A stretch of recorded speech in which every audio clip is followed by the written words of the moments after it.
Welcome to the 2020 Family Matters Conference, the financial empowerment section. So COVID-19 has unmasked some grave disparities in healthcare accessibility, economic stability, and is widening the educational gap here in the United States. The trauma that we're experiencing today, however, does not need to be an indictment on our future, so we can change this story. First, thank you to Pastor Mouton for allowing me to participate in this conference and to share what I know about finance. And prayerfully, it'll make a positive impact on your journey to financial freedom. So I'm Gabby Delisme, and I manage a financial education company called Facing Finances. We opened our doors in 2014 to educate, empower, and equip those who have historically been underrepresented and underserved while on their journey to financial freedom. So it's the missteps that I've taken that have allowed me to see that really it's not about the amount of money that you bring in. It really comes down to how you're managing what you've been given. That's stewardship. So no greater love. Y'all remember when we covered stewardship during the fourth quarter of last year? It was as if God was preparing us for this season, right? So you're viewing this on July 25th, and by today, my first book, Manage Your Money, will be published, and I'm prayerful that it'll be a blessing to anyone on the journey to financial freedom, especially during this season of COVID. I also serve as the Business Intelligence Manager for Hillsborough Community College. It's a fancy title, at least I think it's a fancy title. And it really just means that I work with corporations across Hillsborough County to identify training opportunities within their organizations, and I help develop training programs that will improve the skill set of their staff. So most recently, I've been named as the Rapid Credentialing Grants Program Coordinator, and we're going to talk about that a little bit later. Let's dive into finance. And let's start by talking about some of the facts. Before the pandemic, 78% of workers in the United States said that they're living paycheck to paycheck just to make ends meet. Before the pandemic, only 40% of Americans said that they would be able to pay for an unexpected emergency of $1,000. Oh, one thing that I forgot to mention, at the bottom of each slide, you'll see a website that we've set up to house digital resources that are designed to help you along this journey to financial freedom. After the conference, make sure you head over to the website to access this content. This chart is as of April, but the data for June says the same thing. Close to half of Black adults are not working. When you think about the number of Black and brown people working in what has now been deemed essential positions, the Black unemployment number would actually be much higher if we didn't hold those positions in such high numbers. This is not to sound doom and gloom, but it's just to show where we are now so we can help prepare for what is to come. This chart shows our progress in terms of income since 2000. When you compare 2018 to 2000, the income of Black people is actually lower than it was in 2000. There are some pretty significant things that happened during this 18-year period of time. Does anyone remember the dot-com bubble? And when that burst in 2000, we had huge companies that were staples in the U.S. economy completely vanish. Companies like MCI and WorldCom, those are telecommunications companies that no longer exist. Thousands of people were left unemployed. The reason that happened was ultimately because cash flow was ignored. So let's fast forward to 2008 to 2010. We had companies like Bear Stearns, one of the primary investment banks, just collapse. Hundreds of other companies also filed for bankruptcy, and thousands of employees found themselves unemployed. We can keep going back in history and find examples like this, but these two events were my primary point of reference because I was working in the financial services industry during both of these seasons and saw my wealth significantly decrease and then shortly thereafter soar because of the measures that I put in place and the behaviors that I developed during the tough times. So now we're in 2020 and COVID-19 has impacted the world economy and millions of people are unemployed. This global pandemic is different because it's a health crisis that has basically turned into a financial and educational crisis, and there is no industry that has been untouched. So this is shifting how we live our lives, and we need to shift as well. So George Santayana, I hope I'm pronouncing that name correctly, but George Santayana said, "Those who cannot remember the past are condemned to repeat it." We have experienced challenging and constrictive financial times in modern history. So we need to just look back to the behaviors that allowed us to get through and excel during those previous times as we develop our plan to soar post-COVID-19. So we know who got us through, and that was all God. Now we need to focus on the what's of getting us through, and that's going to be found in our actions. How can we have a better outcome this time around? How can we change this story? It's going to boil down to managing our money. We have to get intentional about managing our money. Now more than ever, it's critical that we manage our money. As followers of Christ, we know that nothing is impossible with God. Philippians 4:13 tells us that we can do all things through Christ who strengthens us. That's the God that we serve, the God that equips us to do all things. The verse implies that some action, however, is necessary on our parts to tap into that strength that He's willing to give us. So to reap the benefits that God has for us, each of us has to commit to being intentional about how we manage our money. That's stewardship. So the trauma that we've experienced can paralyze us. But truth be told, many of us have been experiencing trauma much longer than just this year. We've modified our lives to live with it, deal with it, or even settle for it. But we don't have to live that way. So let's let today be the day that we can actually treat the wounds instead of just covering them up. So today, we're going to break down some actionable steps that can be taken to shift the trajectory of your finances. These are the topics that we're going to cover together. At a high level, the first three topics: establish a clear financial plan, maintain great credit, and save for our future, are the things that need to be done now to reposition ourselves to soar post-pandemic. Young money is where we'll talk about how you can help your kids be better prepared to manage money, because it doesn't start when they get their first paycheck. It starts with what they learn by watching how you handle money. The rules to managing your money is like the rules of engagement. All right, let's get into it. So we've got to get clear on our what's, our why, our when, and our how. Our financial plans include our financial goals, our spending plan, and our estate plan.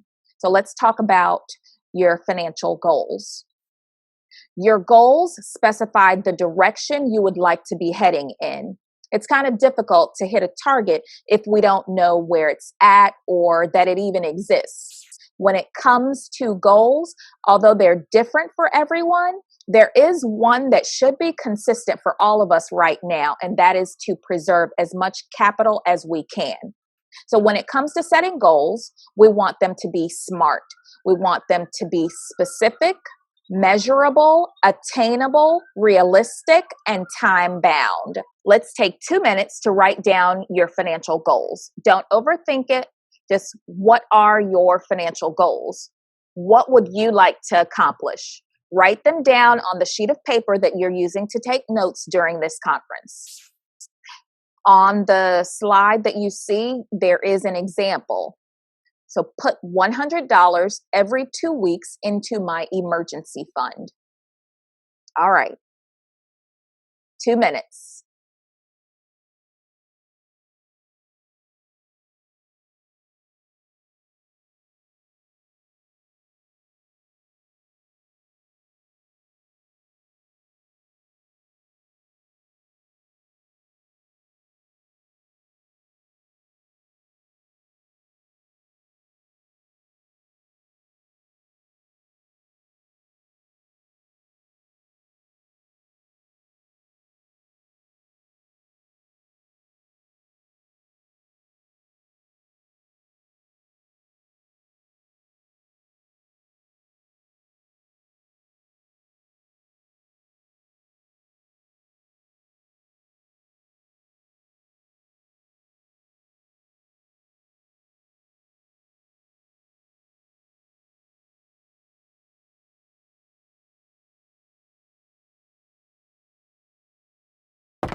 Now you've got your financial goals. So you've got one step down and a couple more to go as we focus on clear financial plans. The next thing that I want to talk about before we get into spending plans is this chart.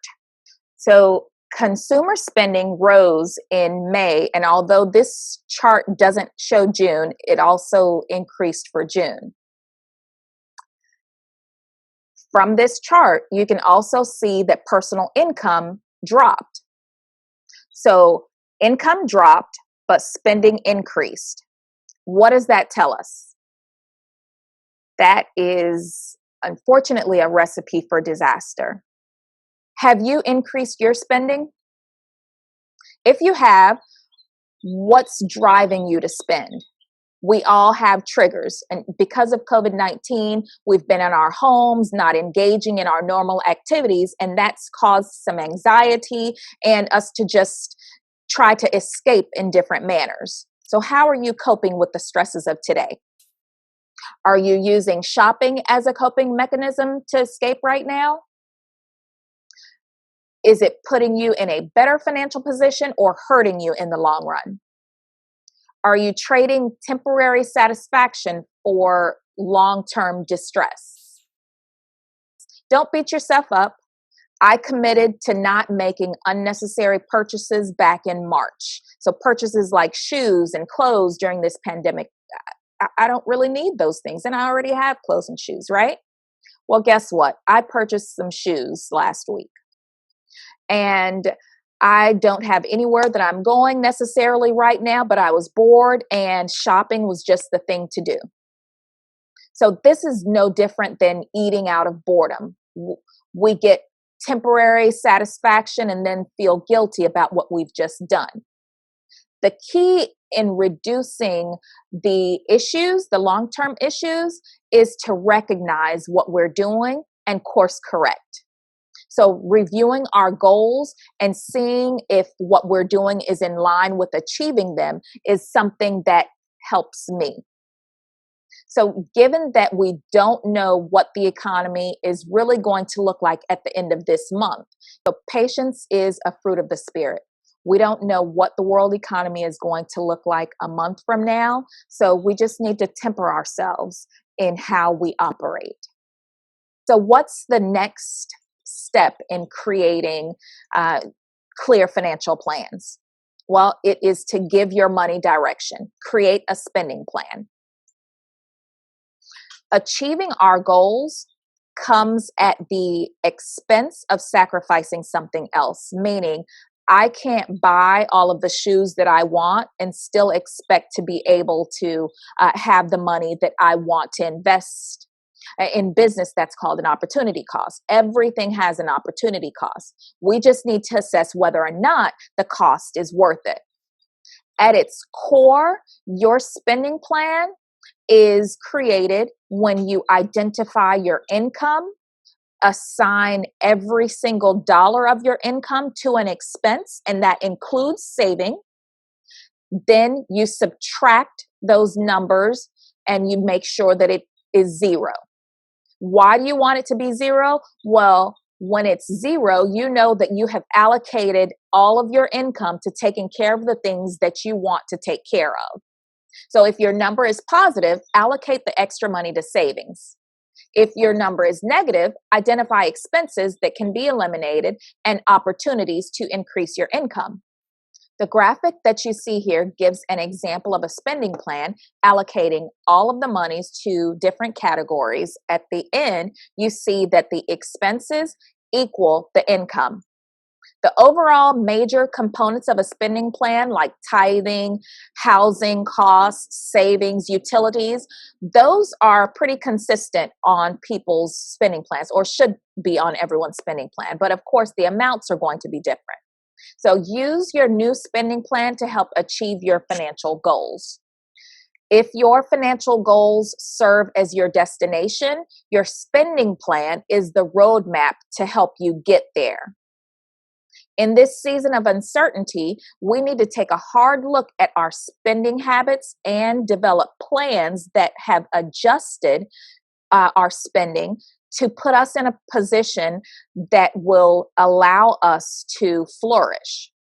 We have to know our financial habits. We have to establish realistic spending plans. With income, sometimes there are instances where we're making all of the sacrifices that we can in terms of expenses, and our income still just isn't lining up.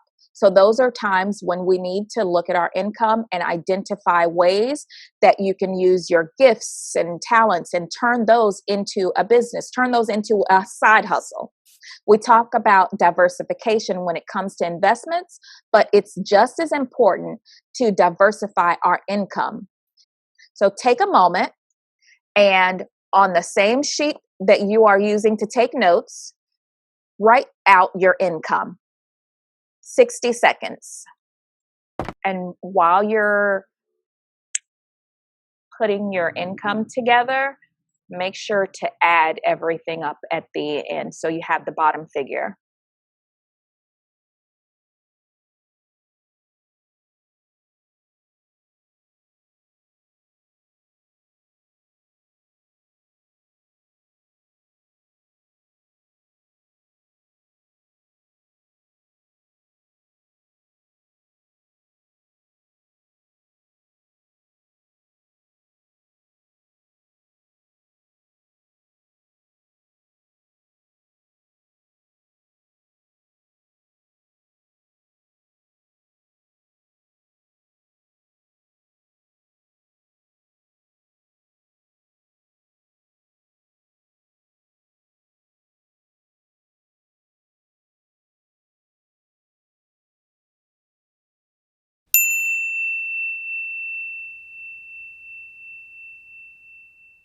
All right, you've got your income.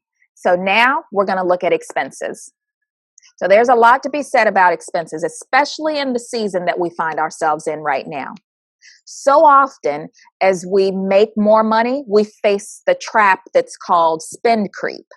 That's the phenomenon where our expenses automatically start to rise because we start making more money. Take a hard look at your expenses and decide what you're willing to sacrifice for now so you can reposition yourselves financially. Can you let go of something like your entertainment subscriptions, for example, and utilize the services that are offered online through the public library or other free services? You know, it's estimated that Americans spend $444 each year on subscription services like Netflix, Hulu, Amazon Prime, etc. So, what can you get rid of right now? Be honest with yourself. If you're married, it's best to do this with your spouse. If you have a family discussion about where you stand financially and some of the things that y'all can collectively do to regain or maintain financial stability. Go through everything with a fine tooth comb, as the saying goes. So let's take 2 minutes to jot down all of your expenses. And once you're done jotting them down, make sure to add the bottom number as well so you can get the total.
Okay, welcome back. So you've got your income and you've got your expenses. Now, before we go on to the next thing, because may I tell you, you are almost done creating your first spending plan or the draft of your spending plan. Majority of the folks that are uninsured are Black and brown. There's something to say about having health coverage right now. It's critical during this season of COVID. If you find yourself uninsured, here are a few things to consider in terms of affordable health care. Are you eligible for COBRA coverage? Basically, a COBRA coverage is a continuation of the coverage that you had while you were employed. It can be very expensive. I've had COBRA coverage before, and I know that it was pricey, but in some instances, it makes sense. Meaning, have you already met your deductible for the year? If you have, it may make sense for you to get COBRA coverage. Do you prefer to just utilize the network of doctors that you've already familiarized yourself with? It may make sense for you. Unfortunately, there's typically no subsidy, but it is an option to get coverage. Can you enroll in your spouse's plan? So if you've recently lost your coverage through your place of employment, you don't have to wait for an open enrollment. Typically, the window to enroll in your spouse's plan is 30 days, but because of this global pandemic, the periods have been extended. So if you were delaying Medicare coverage, can you enroll now? There's an enrollment period when you first lose your job, and it's important to enroll so you don't have to pay higher premiums going forward from missing your enrollment window. Medicare.gov is the site where you can get some information about Medicare counseling programs as you transition. Can you enroll in Medicaid or CHIPS for children? And CHIPS stands for Children's Health Insurance Program.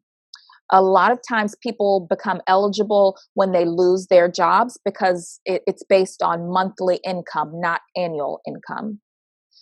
Healthcare.gov has screening tools to help figure out if you're eligible and can direct you to your state site. You can also explore coverage through the healthcare marketplace.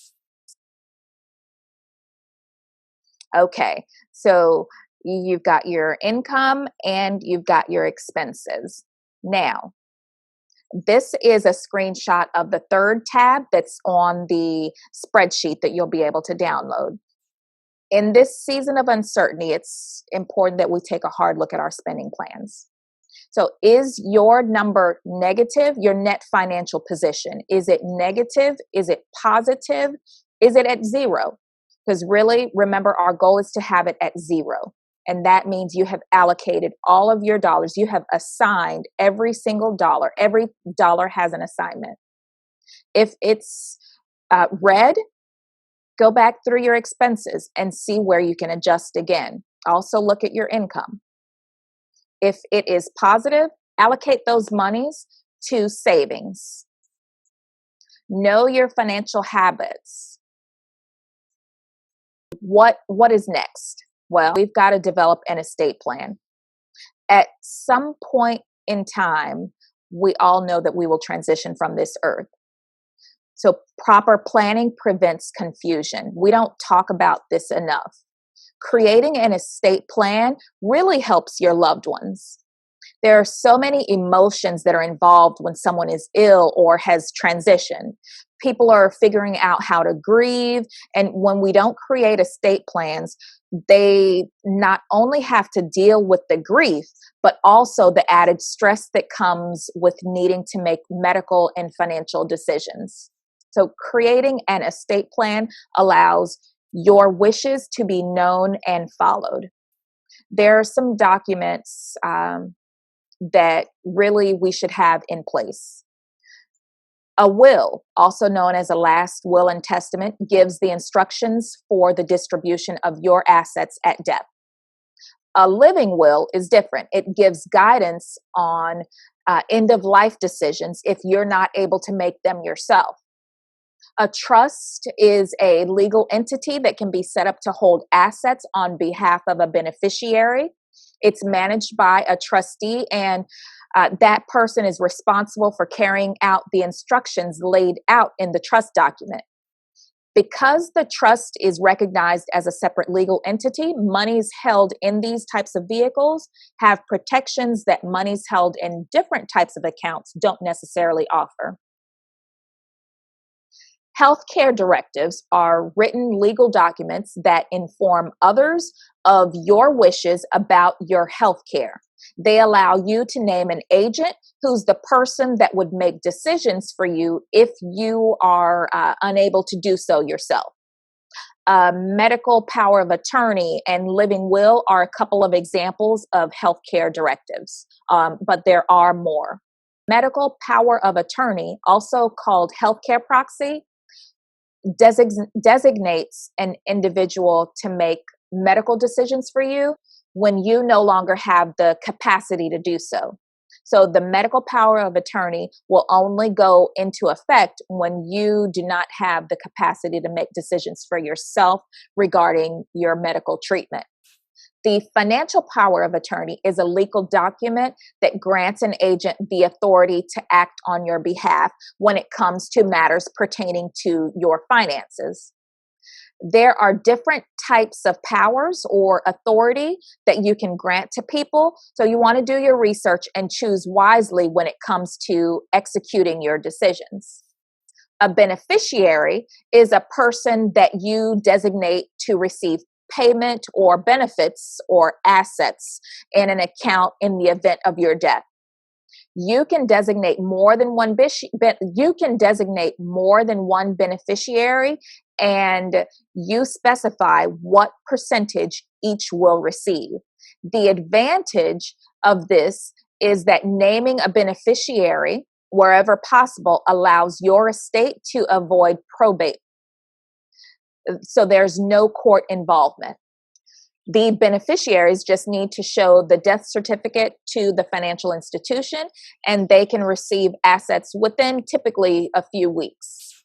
I said earlier that a beneficiary is a person, but in actuality, it doesn't have to be a person. A beneficiary can be a charitable organization. It can be your church. It can be your college alma mater or any institution. You can even name a trust as a beneficiary. So life insurance. Life insurance is a contract between an insurance company and a policy owner that basically says premiums are going to be paid in exchange for the ability to receive payout at some point in the future, typically death. The insurance company typically provides a lump sum payment that's called a death benefit to the beneficiaries upon the death of the insured party. Now, typically, life insurance is chosen based on the needs or goals of the policy owner. Term life insurance generally provides protection for a set period of time, whereas permanent insurance like whole and universal life provide lifetime coverage. In general, death benefits from all types of insurance are income tax free. It's important to keep all of your documents organized and accessible to those who you plan to designate to act on your behalf. There's also a document in the resources page that will help you to organize this information. Okay, quick recap. In establishing clear financial plans, we're going to identify our financial goals, create a spending plan, and develop an estate plan. If you find conflicts as you create your plans, go back and adjust to make sure that things are in line with the outcome that you desire. So these are 3 practical things that you can do and really should do. All right, now for our next topic, maintain great credit. Okay, maintaining great credit is going to be critical for how we reposition ourselves for life post-pandemic. It boils down to access and alternatives. Why is good credit a necessity? Well, it impacts our employability. It impacts disposable income. People can be subject to higher insurance premiums, paying security deposits for things like cell phones and utilities, even paying the most common thing, higher interest rates for loans when you don't have good credit. The higher interest rates, the more fees that you pay, that means less money that you have each month that can be used to build savings, to invest, to ultimately build wealth. It impacts where our kids go to school. How do we fix this? Well, this is a chart pulled directly from Experian. And really, we want to be in the upper categories. We want to be in the exceptional category. We want to be in the very good category to get the best interest rates. 700 or above is generally considered good. A score of 800 or above is considered to be excellent credit rating. Most credit scores fall between 600 and 750. So the higher the score, as you may already know, the higher your credit scores, the more confident lenders are with lending you money because they deem you to be less of a credit risk. So how do you move into the very good and exceptional credit rankings? Glad you asked. Well, this is a breakdown of what goes into FICO scores. Payment history, amounts owed, length of credit history, credit mix, and new credit. Payment history accounts for 35% of the FICO score, and amounts owed accounts for 30%. Together, that's 65%. That is a huge chunk of the FICO score, and those are things that we can control. Really, all of these are things that we can control at some level. So with payment history, that is, are you paying the bills on time? If you're paying a couple of days late, no one knows except the lender and you. But the credit bureaus are notified once you hit that 30-day window. So set up automatic payments if you are in a position to have your account funded to do so. Set up payment reminders so you're notified when your bills are due also. With the amounts owed, you want to make sure that you use no more than, I recommend no more than 20% of your available credit. So when you look at your revolving credit, so your credit card debt, just keep that below 20%. Meaning if you have a credit line of $500, try not to use more than $100 of that.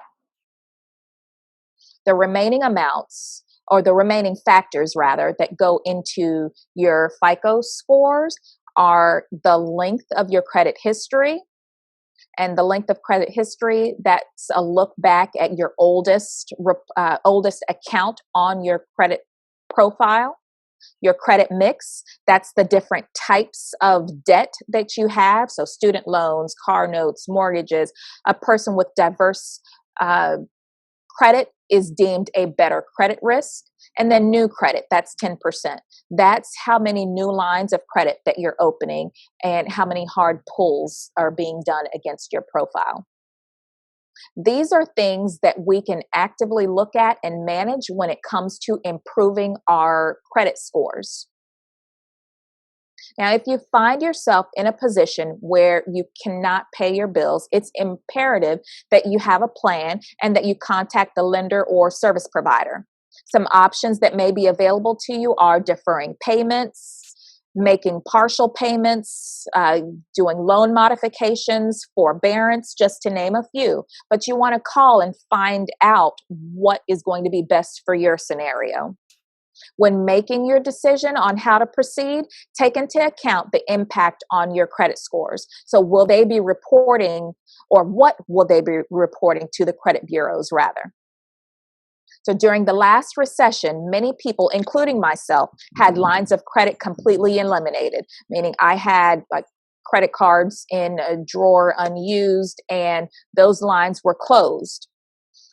We're seeing the same types of things happen right now. People are seeing lines shrink and they're seeing lines completely eliminated once they have paid off their balances. The credit bureaus, Experian, TransUnion, and Equifax, have all partnered to allow everyone to have access to their credit reports on a weekly basis. Historically, we've only been able to access them one free per year per bureau. Well, now we can check them each week. Head over to annualcreditreport.com, register online so you can get access and just review what's going on with your credit profile to make sure that things can be addressed early. Okay, so we've covered establishing clear financial plans and maintaining great credit. As we move into the next topic on our agenda, I want us to take a look at this chart. So this chart depicts the wealth across households. I'm going to just pause for a moment so we can all see this.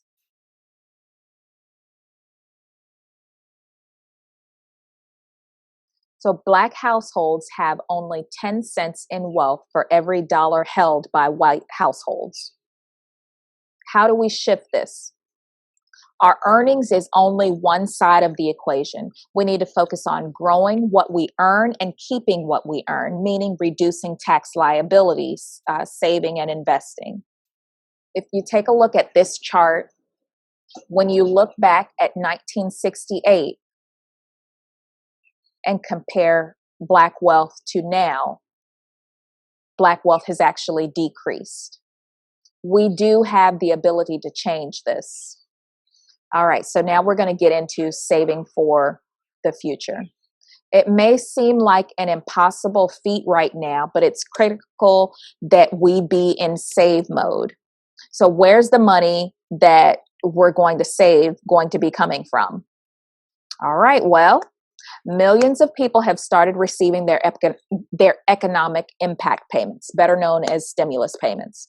The picture here is actually the debit card that's being issued. Looks very similar. I don't remember the name of the issuer, but if you don't need these monies, set them aside as savings. Do you have a fully funded emergency fund? And a fully funded emergency fund should have at least 6 to 9 months of expenses. So let's take a moment to look back at the expenses that you laid out in your spending plan. Multiply that number by 6, and that is the minimum. Let's say my expenses are $2,000 per month. That means in order for my emergency fund to be considered fully funded, I need to have at least $12,000 set aside. So how much do you need in your emergency fund? Do you already have that amount? If you don't have that amount, make sure that what you have identified as your savings goals are going to help you build that. And by the way, if you've not received your economic impact payment and believe you're eligible, head over to irs.gov/EIP to check on the status of your payment. All right, this graphic right here, I thought did a wonderful job. And so we're going to talk through it. 401k plans, and I'm saying 401k plans because that's what the majority of people have, but they are the same thing as 403bs and TSPs, thrift savings plans. They are all tax advantage defined contribution retirement accounts offered by employers to their employees. There are a limited number of investment options. Automatic payroll contributions are how they are funded. Typically, there's a match. The limits for 2020, $19,500, plus an additional $6,500 if you are over the age of 50. That's your catch-up contribution. You also have the ability within these employer sponsored accounts to contribute either to a traditional or to a Roth account. The traditional account is pre-tax dollars, meaning you get a reduction in your current income. The Roth, you contribute with after-tax dollars, so you don't receive a current reduction in income, but since these monies are contributed to the account with after-tax dollars, you don't have to pay taxes when you take a distribution from the account. In addition, you don't have to pay taxes on earnings from the growth within these accounts. So right now, we're at all-time lows in terms of our tax rates. So more than likely, we'll have higher taxes in the future. So it's beneficial if we're minimizing the amount of taxation, because that goes towards building wealth. All right, IRAs, individual retirement arrangements. They offer thousands of investment options. You can contribute automatically, but that typically comes from you setting that up from your bank account to go into your retirement account. There is a traditional, and there's also a Roth IRA, and the same concept. The traditional is with pre-tax dollars. The Roth is with after-tax dollars. The limits for 2020 is $6,000 plus an additional $1,000 if you're over the age of 50. What do you do if you're self-employed? Well, if you're self-employed, you can actually reach out to companies like Vanguard, Fidelity, Charles Schwab, ShareBuilder, and discuss setting up a solo 401k or a uni-K or an individual 401k. Those are all the same thing, but it just means that you are the only person that would be covered under the plan. You work for yourself. You can actually set aside more money than if you are working for a company, because you're acting as both the owner and the plan participant. Health savings accounts, HSAs, those are tax advantaged accounts as well. HSAs let you set aside pre-tax income to cover healthcare costs that your insurance doesn't cover. You can only open or contribute to an HSA if you qualify or if you have a high deductible health plan. For 2020, the maximum contribution amount is $3,550 for individuals and $7,100 for family coverage. If you're 50 or older, you can add an additional $1,000 as your catch-up contribution. I like HSAs because there is no use it or lose it provision. Any funds still in the account at the end of the year can be rolled over indefinitely. That's very different from flex spending accounts where you have to use the money in the calendar year or you lose it. So just to give an example, if you have medical expenses this year, but don't need to tap into the monies in your HSA, you can utilize your receipts in future years to take a withdrawal from the account. You won't be taxed. Most employers offer some sort of HSA, but you can actually set one up yourself through institutions like Charles Schwab or Fidelity. Minimized taxation is huge in terms of keeping monies that you have coming in. And something that is not discussed a lot is the benefits of starting a business. There are tax deductions that are available when you have a home-based business. All right, so now we're going to get into young money. Our relationship with money doesn't all of a sudden start when we get our first job or first paycheck. Think back for a moment and recall your first memory with money. Some of us remember being told no, that we couldn't afford something. Some of us remember going to a financial institution with a parent. Some of us remember parents maybe having to ask a family member or friend to borrow money. It's important that the foundation set is one that's going to help kids become financially healthy individuals. So how do we do that? Well, we don't talk enough about money, and the topic becomes taboo. So we've got to talk to our kids about money. The more you speak to kids about money, the more comfortable they're going to become with the subject, and the easier it'll be for them to manage their money as they get older. Allow kids to earn an income. Earlier, we discussed different sources of income. And allow them to start earning an income, whether that be from a business that you own, which you could utilize that as tax write-offs, or whether that be from them exploring entrepreneurial opportunities by looking at their gifts and their talents. Show them how to establish banking relationships and work with them to set up their own spending plan. All of these go into building good habits as they develop their relationship with money. This slide right here is to show some key dates. That there are several moratoriums that are getting ready to lapse.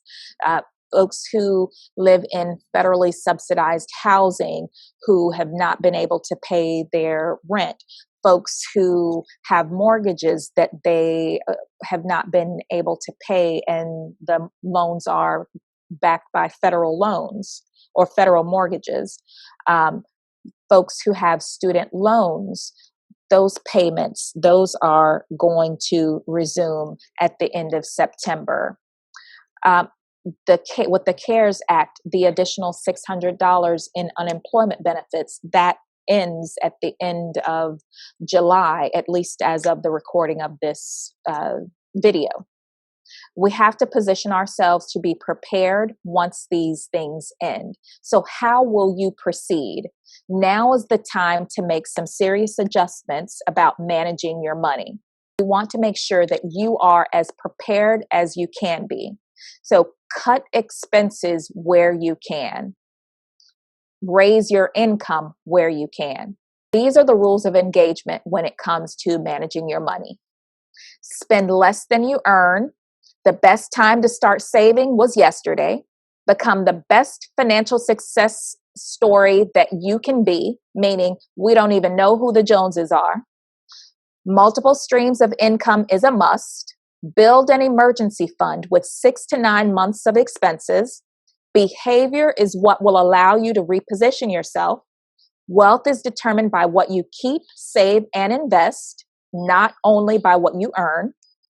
Keep your financial house in order. I pray that something that has been said resonates with you and helps you along your journey to financial freedom. For more information and actionable steps you can put in place to change the trajectory of your finances, definitely check out the page that is at the bottom of the screen after the conference, because again, it won't be live until after the conference. Jeremiah 29:11 says, "For I know the thoughts that I think toward you, saith the Lord, thoughts of peace and not of evil, to give you an expected end." I thank you for joining us for this conference. Also, throughout the conference, you will see additional vendors that we have partnered with that provide practical solutions to some of the needs that will definitely help you. Thank you so much. Hi, I'm Kelly Stone. I'm with Rising Point Solutions.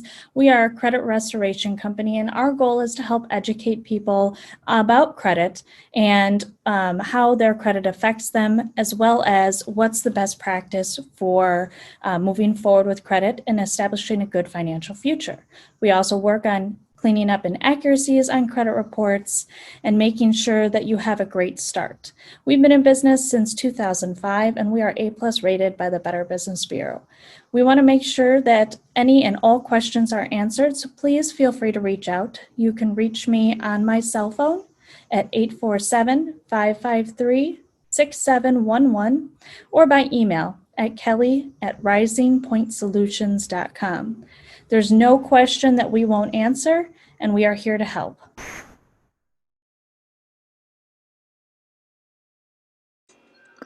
Hello, No Greater Love. Earlier, I mentioned the Rapid Credentialing Grant. It's a grant created through the CARES Act. The focus is to provide 100% scholarships to residents of Hillsborough County that are 18 or older who have become unemployed, underemployed, or furloughed as a result of COVID-19, or they expect to become unemployed, underemployed, or furloughed in the next 6 months. The goal of the program is to get folks reemployed with their newly earned certificates at higher wages. If you or someone you know would benefit from this program, my contact information is provided below. Thank you.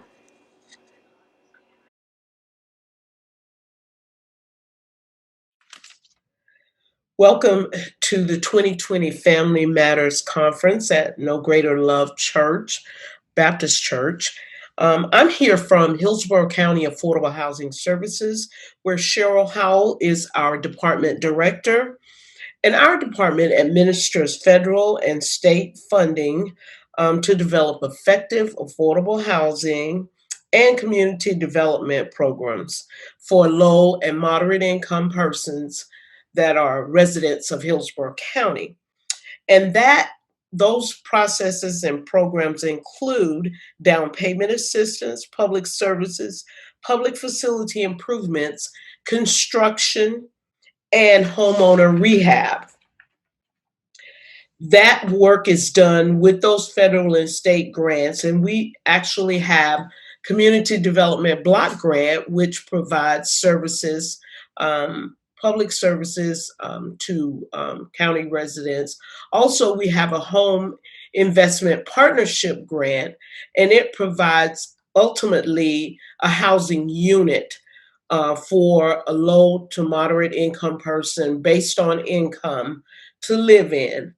Our Emergency Solutions Grant is actually for our homeless to assist them in getting housing and services, and they have to as well meet the income guidelines.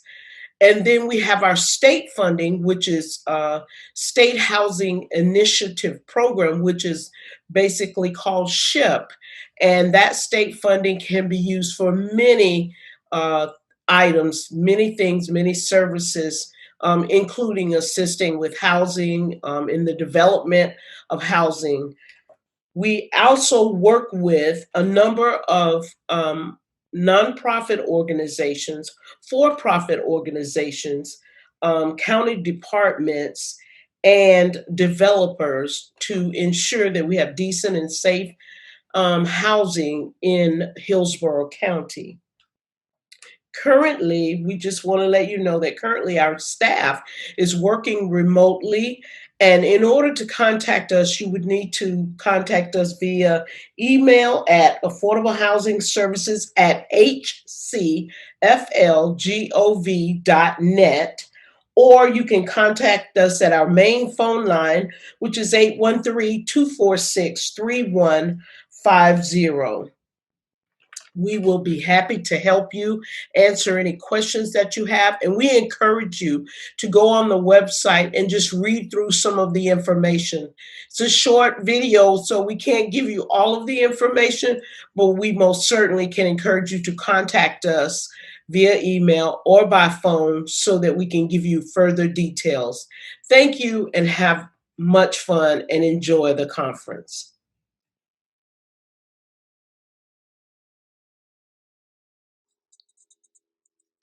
Greetings from Alliance Workforce. This slide gives a brief description of the positions that are open and available. Given the COVID-19 pandemic, we are able to conduct most of the hiring process online. We have positions from general labor to skilled workers. We also have positions available for individuals who may have blemishes in their background. Most of our positions are temporary to permanent, allowing individuals who worked the 90-day probation period to be hired on a full-time basis by our clients, where they will receive better pay, healthcare benefits, and have access to future job growth opportunities within the company. We look forward to working with you. Thank you. Hey, I'm so grateful and thankful that you participated in this conference. One last thing I want to share with you. Hey, I don't want to be presumptuous, but if you do not have a personal, abiding, and intimate relationship with God through Jesus Christ by His Spirit, let me pray with it for you. Don't meander along in life, going on with loneliness and restlessness and emptiness. God has planned joy and peace for your life. He wants you to know the fulfillment and contentment and satisfaction in life. And all we have to do, Romans 10:9 says, if you confess with your mouth and believe in your heart the Lord Jesus and that God has raised Him from the dead, thou shalt be saved. This means because of God's grace and Jesus' atoning work at Calvary and His imminent resurrection, you can experience life. Go to our website, NoGreaterLoveTampa.com. Click the tab, Accept Christ, to learn more, complete the fields, and give us the privilege to connect with you. We love you and pray God's continued blessings upon you. Thank you for participating.